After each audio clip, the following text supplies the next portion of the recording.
Welcome to Urban American Stories. Don't forget to like, subscribe to the channel, and turn on notifications. The sound of his cell phone interrupted Ryan Matthews' concentration during an important video conference with his clients in Seattle. The notification from the home security app flashed insistently on the screen, movement detected in the pool area. Frowning, Ryan minimized the meeting window and opened the security camera feed. His eyes widened as he saw around 15 people, including children, enjoying his pool as if it were a private club. At the center of the impromptu party was Stephanie Woods, the newly elected president of the Homeowners Association (HOA) of Evergreen Meadows, a luxury condominium located on the outskirts of Portland, Oregon. Wearing a fancy straw hat and a flowered swimsuit, she acted as hostess, serving drinks and handing out towels as towels. Ryan felt his blood boil. After investing a decade's savings in his dream house, including the swimming pool that cost a small fortune, he never imagined he would have to deal with such a brazen invasion. As a software developer, he opted for remote work precisely to enjoy the tranquility of his private space. "I'm sorry, but I'm going to have to reschedule our meeting," he said quickly to his clients, hanging up the call before even hearing their replies.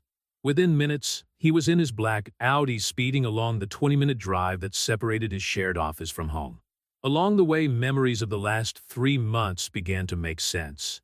The wet towels he occasionally found on the pool deck, the chlorine levels that seemed to decrease faster than normal, and even Stephanie's seemingly innocent comments during HOA meetings about how certain amenities should benefit the entire community. As Ryan entered the tree-lined street of Evergreen Meadows, he noticed several cars parked in front of his house. The sound of laughter and background music grew louder as he approached. He parked abruptly in the driveway and walked briskly to the side gate that gave access to the pool area. "Oh, Ryan, what a lovely surprise!" exclaimed Stephanie, her artificial smile not reaching her calculating brown eyes. "We were just commenting on how generous you are to share your wonderful pool with the community." Ryan took a deep breath, trying to keep his composure. "Ms. Woods, these people need to leave immediately.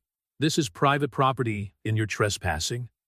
Stephanie's smile faltered for a moment, but soon returned, even more forced. "Oh dear, I think there's been a misunderstanding. As president of the HOA, I've been working to promote a more community spirit in our condominium. Your pool is a valuable resource that could benefit all residents." "There's no misunderstanding," Ryan replied, his voice firm. "This pool is on my private property, built with my resources and maintained by me. You have 5 minutes to leave, or I'll call the police." The people around began to notice the tension in the air. Some mothers hurriedly called their children out of the water, while other guests collected their bags and belongings, casting embarrassed glances in Stephanie's direction. "This is ridiculous," protested Stephanie, her veneer of cordiality beginning to crack. "As president of the HOA, I have the authority to establish guidelines for common use of the condominium's facilities. Your authority doesn't extend to my private property," Ryan retorted, cell phone already in hand. 3 minutes. As the last guest hurriedly left the premises, Stephanie remained, her face now red with anger. "You'll regret that attitude, Mr. Matthews. The HOA has ways of dealing with uncooperative residents." "Your threats are being recorded, Ms. Woods," Ryan replied, pointing to the security cameras. "Just like all your previous break-ins." Stephanie collected her things and left, but not before giving him a look that promised retaliation. Ryan spent the next hour photographing the damaged furniture, out-of-place towels strewn about, empty bottles left behind, and suntan lotion marks on the edge of the pool. That evening, after documenting everything and changing the locks on the side gate, Ryan received an email from the HOA. It was a notice of violation claiming that his pool did not conform to the aesthetic standards of the community and requiring expensive modifications to the surrounding landscaping. War was declared. In the weeks that followed, Stephanie's retaliation intensified. First came the fines for alleged building code violations. Then complaint about the noise from the pool pump, even though it operated well below the permitted decibel limits. Ryan documented each incident, methodically building his case. The turning point came on a Saturday afternoon when Ryan received an emergency call from his security system. Accessing the cameras remotely, he saw Stephanie once again on his property, this time alone, apparently trying to force the new lock on the gate. In her haste to flee when she realized she was being filmed, She slipped on the wet deck, twisting her ankle. 3 days later, Ryan received a summons. Stephanie was suing him for negligence, claiming that he maintained unsafe conditions on his property. The document cited the excessively slippery surface of the pool deck and a lack of adequate warning signs. Sitting in his office, rereading the subpoena for the 10th time, Ryan realized that this had turned into something bigger than a simple dispute between neighbors. It was a battle for the basic right to private property, and he wasn't about to back down. With the evidence in hand, dozens of videos of previous invasions, threatening emails, and the recording of the latest incident, Ryan contacted Madison Porter, an attorney specializing in real estate disputes and cases involving abusive HOAs. After reviewing the material, she smiled confidently. "Mr. Matthews, I think it's time we taught Ms. Woods a lesson about the limits of an HOA's authority." Madison Porter didn't waste time with formalities. Sitting in her office on the 20th floor of a commercial building in downtown Portland, she spread documents out on her mahogany desk while Ryan watched intently. Security camera recordings ran on a nearby monitor repeatedly, showing Stephanie's intrusions. "What strikes me is not just her audacity," Madison commented, adjusting her gold-framed glasses, "but her complete disregard for the legal risk she was taking. We have clear evidence of trespassing, unauthorized use of private facilities, and most importantly, documentation of her attempts to retaliate through the HOA." Ryan nodded, recalling the growing pile of fines and notices he had received in recent weeks. "She's using her position in the HOA as a personal weapon." "Exactly," Madison replied, sorting through some specific documents. "And that's where she's made her biggest mistake. HOAs have significant power, but not unlimited power. Every one of these fines," she pointed to the stack of papers, "was issued without following the due process laid out in the association's own bylaws." The lawyer stood up and walked over to a whiteboard on the wall, where she began to draw a timeline of events. "We're going to fight back on two fronts. First, a lawsuit for trespassing and harassment. Second, a formal complaint to the HOA board about Stephanie's abuse of power." While they were discussing strategy, Ryan's phone vibrated with a new notification. It was an email from the HOA calling for an emergency meeting to discuss concerns about the safety of the condominium's recreational facilities. Enclosed was a document proposing a new regulation requiring all private pools to be made available for community use by prior appointment. "She won't give up," Ryan muttered, showing Madison the email.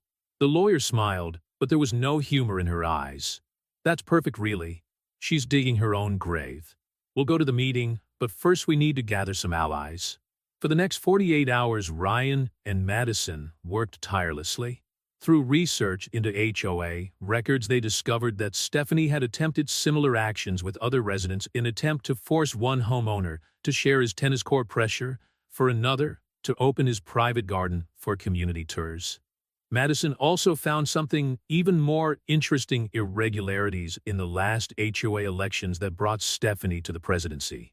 Apparently, some proxy votes had questionable signatures. "The keys to show a pattern of behavior," Madison explained as they prepared the paperwork for the meeting. "It's not just about her pool, it's about a systematic abuse of power." On the night of the meeting, the Evergreen Meadows Community Center was packed. Ryan noticed several familiar faces from the unauthorized parties at his pool, many of them avoiding his gaze. Stephanie was chairing the meeting with her usual air of authority, but Ryan noticed a slight tension in her shoulders when she saw Madison enter. "As you all know," Stephanie began, "we're here to discuss a proposal that will benefit our entire community. Evergreen Meadows has always been known for its collaborative spirit." "Excuse me," interrupted Madison, standing up. "Before we go any further, I'd like to distribute some documents relevant to this discussion." Assistants began circulating around the room, handing out folders to those present. Ryan watched expressions change as people examined the contents. Photos of the raid's copies of retaliatory fines documents, showing the pattern of harassment against other landlords. "What is this?" Stephanie asked, her voice trembling slightly. "This, Ms. Woods, is evidence of a systematic pattern of abuse of power and violation of property rights," Madison replied calmly, "including but not limited to trespassing, unauthorized use of private facilities, and retaliation through fines without due process." A murmur went through the room. Stephanie tried to maintain control, banging her gavel. That's not on the meeting agenda. Neither is the fact that you falsified proxy votes in the last election, Madison continued. But since we're discussing community governance, chaos broke out in the room. Several council members began questioning Stephanie simultaneously. An elderly woman in the front row stood up declaring that she had never allowed her vote to be used by proxy, even though it was on the record. Ryan watched with a mixture of satisfaction and disbelief. In less than 10 minutes, the house of cards Stephanie had built was beginning to crumble.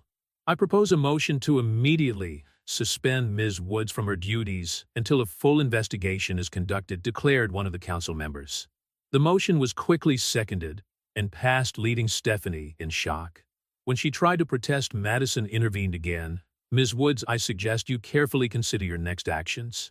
My client is prepared to pursue legal action, both civilly and criminally. As the meeting dissolved into heated discussions about special elections and revising HOA procedures, Ryan realized that his private battle had turned into something bigger. It was no longer just about his pool. It was about establishing clear boundaries between community, authority, and individual rights. Madison gathered up her documents, satisfied with the evening's outcome. This should put an end to the trespassing, she commented, but we still have the unsafe conditions lawsuit to deal with. After all that, she's still going to keep the lawsuit?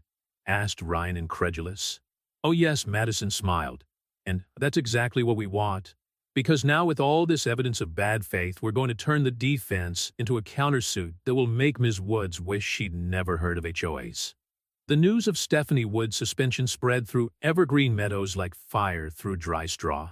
As Ryan organized the documents in his office, the next morning calls and messages kept coming in. Other residents, encouraged by the events of the meeting, began to share their own stories of problematic encounters with the former HOA president. Mr. Matthews, I have something you need to see, said Claire Donovan, an elderly resident who lived 3 houses down, when Ryan answered her door. In her trembling hand, she held a worn folder. I've kept everything, every threatening letter, every pointless fine. I was afraid to talk before, but now, the content of the folder revealed a disturbing pattern. Over the past 2 years, Stephanie had systematically pressured several elderly residents to sell their properties below market value, using the HOA as an instrument of intimidation. Claire wasn't the only one to come forward. Throughout the day, more neighbors brought similar evidence. Madison Porter couldn't contain her enthusiasm as she examined the new material. This goes beyond simple abuse of power, she explained, spreading the documents out on her desk. We're talking about possible real estate fraud. I've discovered that Stephanie has connections with an investment company that bought several of these undervalued houses. Ryan frowned, connecting the dots. So the fines, the arbitrary regulations, they were part of a larger scheme, Madison added. She used her position in the HOA to devalue specific properties, forcing advantageous sales for her associates. The case was taking on bigger proportions than Ryan had initially imagined. His personal dispute over the pool had inadvertently uncovered a web of manipulation and fraud that affected the entire community. Meanwhile, Stephanie did not remain passive. Through her lawyer, she intensified the unsafe conditions lawsuit, increasing the amount of compensation claimed and adding allegations of emotional stress and harassment. She also began a smear campaign on local social media, painting Ryan as a problematic resident who refused to contribute to the well-being of the community. She's desperate, Madison noted, reviewing the new allegations. And desperate people make mistakes. The mistake came in the form of a misdirected email. A message that should have gone to her lawyer ended up being sent to the entire HOA board. In it, Stephanie outlined her strategy to regain control of the association, including plans to fabricate evidence against other board members and manipulate financial records. That's gold, Madison said, her eyes twinkling as she read the leaked email. But we need to act fast. She'll try to deny it or cover it up. Ryan and Madison spent the night working with digital forensics experts to authenticate the email and document its chain of custody. Meanwhile, more revelations emerged. A former employee of the HOA's management company got in touch, offering documents that showed how Stephanie had diverted maintenance funds to personal accounts. The situation reached its climax when Ryan received an unexpected visitor at his home. It was Kevin Woods, Stephanie's husband, looking aged and tired. "I've come to make a deal," he said, sitting down heavily in Ryan's office chair. "Stephanie, she's lost control. This is no longer about a swimming pool or HOA regulations. She's obsessive paranoid. Our marriage is falling apart, and now the FBI has started asking questions about the real estate transactions." Ryan watched the man in front of him, noticing the deep circles under his eyes and the hands that wouldn't stop shaking. "Why are you telling me this?" "Because I want to put a stop to this before it gets any worse," Kevin replied. "I had documents records of all her operations.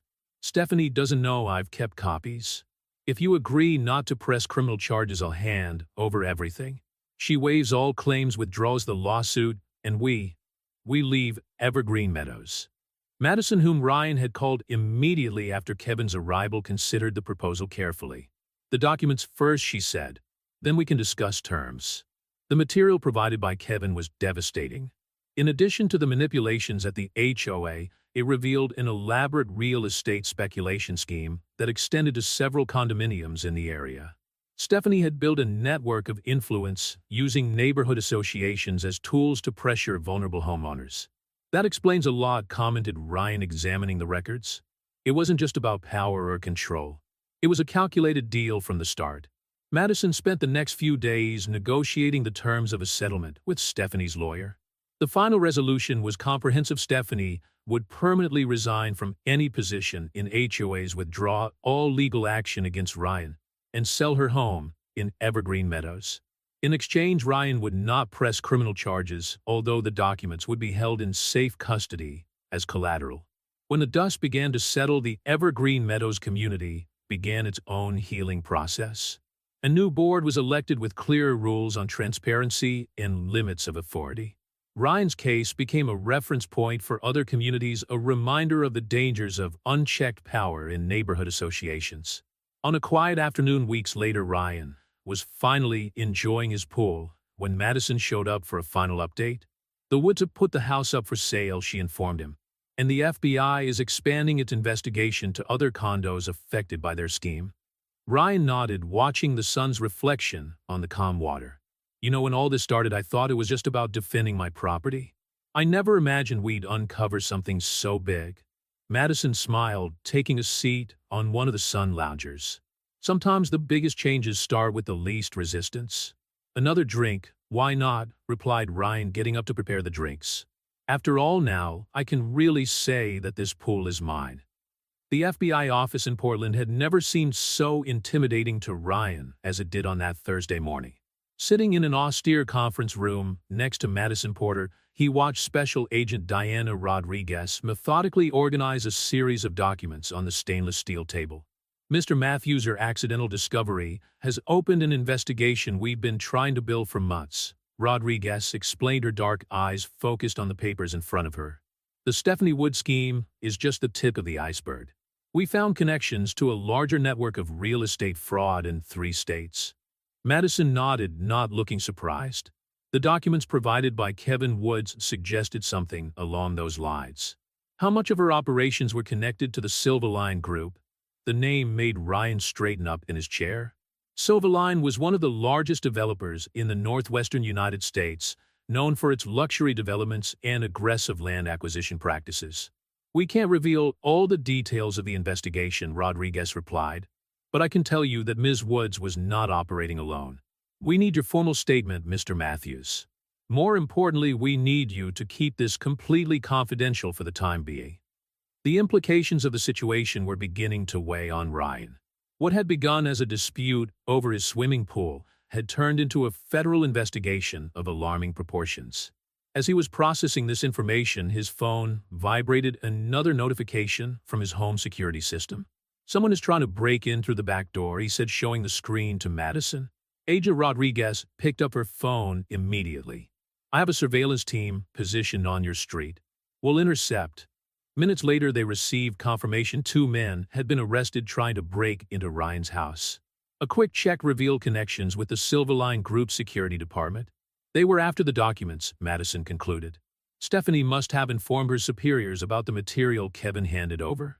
"Which means we've touched on something bigger than we imagined," Rodriguez added. "Mr. Matthews, it is no longer safe for you to return home today. We have a secure location prepared. The next 48 hours were a whirlwind of testimony, document analysis, and shocking revelations. The FBI discovered that Silverline had established an elaborate network of HOA presidents in various condominiums, all trained to pressure specific owners to sell their homes below market value. It's genius in a perverse way, Madison explained during a break between testimony sessions. They would identify areas with upside potential, infiltrate people like Stephanie into local HOAs, and then use regulations and fines to force strategic sales. In Evergreen Meadows, the tension was palpable. Other residents began to receive subpoenas to testify, and the community that once seemed so peaceful was now buzzing with speculation and conspiracy theories. Claire Donovan, the elderly neighbor who had shared her experiences with Stephanie, sought Ryan out at the hotel where he was staying. "They tried to buy me," she revealed, her hands shaking as she held a cup of tea. "A man from Silverline offered double what they tried to force me to accept before if I withdrew my statement." Madison documented everything, adding attempted bribery to the growing list of charges. The lawyer had become more than a legal representative for Ryan. She was a staunch ally in the quest for justice. "We need to be strategic," she said, reviewing the new evidence. "They're going to try to discredit everyone involved.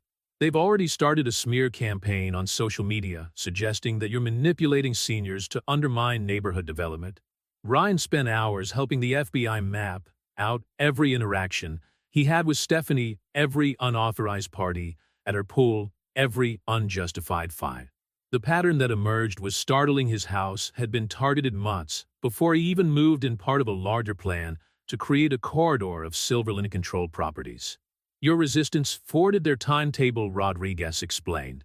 "When you didn't give in to the initial pressure, Stephanie was forced into more drastic actions which ended up exposing the entire operation." The investigation gained momentum when Kevin Woods, facing increasing pressure from Silverline, decided to cooperate fully with the authorities. In a 6-hour testimony session, he detailed years of manipulation, bribes, and threats. Stephanie wasn't bad at first, he confessed, looking aged beyond his years. But power and money, they change people. Every time she managed to force someone to sell, she received a considerable bonus. She became addicted to it. As the investigation deepened, Ryan received regular updates on his home via the security cameras. The FBI had installed additional surveillance, turning his property into a virtual fortress. The swimming pool, the source of all the conflict, remained silent, an empty and ironic reminder of how something apparently simple could trigger such complex events. The federal courtroom in Portland was packed on the morning of the trial. Ryan adjusted his tie, sitting next to Madison Porter as he watched Stephanie Woods and 3 Silverline executives escort them in. Stephanie's once confident face now bore an expression of defeat, her eyes avoiding contact with anyone in the room. "The State of Oregon versus Stephanie Woods and Silverline Development Corporation," the court officer announced. "Case number 2023 CR 789. The next 4 hours were a meticulous exposé of the scheme that had affected hundreds of homeowners in 3 states. The federal prosecutor, Michael Chun, presented a detailed timeline that began with Stephanie's first attempts to control Ryan's pool and expanded to reveal a multi-million-dollar criminal operation. "This is not just a case of an abusive HOA president," Chun stated in his opening argument. "It's a calculated example of institutionalized fraud where predatory corporations manipulated homeowners' associations for their own ill-gotten gains." Ryan watched the jury's faces as the evidence was presented. Videos from her security cameras, now familiar after so many viewings, showed Stephanie organizing unauthorized parties on her property. But it was the testimony of the elderly victims that really made an impact. Claire Donovan, leaning on her walking stick, described how she almost lost the house she had lived in for 40 years. "They sent me fines I couldn't pay, said my garden was in breach of regulations that had never existed before," her voice trembling with emotion. "Just when I thought I'd have to sell, a convenient buyer came along offering half the market value." During the break, Madison showed Ryan the latest updates from the parallel investigations. The FBI discovered offshore accounts linked to Silverline in 3 different countries. The money from the forced sales was laundered through a network of shell companies. "And to think it all started with a party at my pool," reflected Ryan, still processing the magnitude of the case. The defense tried to paint Stephanie as a mere piece in a larger game manipulated by her superiors at Silverline. Her lawyer argued that she was just following orders pressured by veiled threats against her family. Kevin Woods, now the prosecution's star witness, contradicted this narrative. Stephanie was not a victim, he testified, avoiding looking at his ex-wife. She actively recruited other HOA presidents, trained them in the methods of pressure. Every house they managed to acquire below value meant a bigger bonus. The trial stretched on for 2 weeks, revealing deeper and deeper layers of corruption. Internal Silverline documents obtained through search warrants showed a detailed manual on how to identify vulnerable homeowners and use HOA regulations to force sales. The night before the verdict, Ryan found Madison working late in her office, reviewing her notes for closing arguments. "You know, it's ironic," she said, taking off her glasses. "If Stephanie had simply respected her private property, this whole scheme would still be operating. Sometimes it takes someone willing to say no to expose an entire corrupt system." The verdict was unanimous. Stephanie Woods was convicted of fraud, conspiracy, and extortion, receiving a 12-year sentence. Silverline's executives faced even harsher penalties, as well as fines in excess of $100 million. But the real victory came in the form of a restitution fund set up for the victims. Each owner who had been forced to sell would receive compensation for the real value of their property, plus punitive damages. Evergreen Meadows emerged from the storm transformed.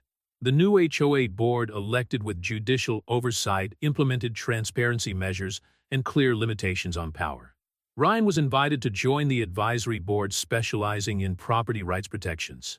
6 months after the verdict, Ryan organized a real pool party, this time with proper invitations for his neighbors. Claire Donovan was there, smiling on a chair in the shade, while children played in the water under the close supervision of their parents. Madison showed up in the late afternoon carrying a briefcase. "I thought you'd like to see this," she said, handing over a document. "The governor just signed the Matthews Act, new state regulations that set clear limits on the authority of HOAs and specific protections against predatory practices." Ryan examined the document, noting his name in the citations. "Who knew my little battle over a swimming pool would change state law? Sometimes the biggest changes start with the least resistance," Madison replied, repeating the words she had said months before. "And speaking of changes, guess who bought the Woods' old house?" Ryan raised his eyebrows, curious. "A young lawyer you know," smiled Madison. "I thought it would be appropriate. Someone needs to keep an eye on the neighborhood, don't they?" As the sun set over Evergreen Meadows, Ryan observed his neighbors no longer strangers bound together by fences and regulations, but a true community strengthened by shared adversity. Their swimming pool, once a symbol of conflict, had become a place of unity and healing. "You know," he said to Madison, "I think I've finally understood the true meaning of ownership. It's not just about owning something, it's about standing up for what's right. And sometimes," she added, "standing up for what's yours ends up protecting a lot more people than you realize."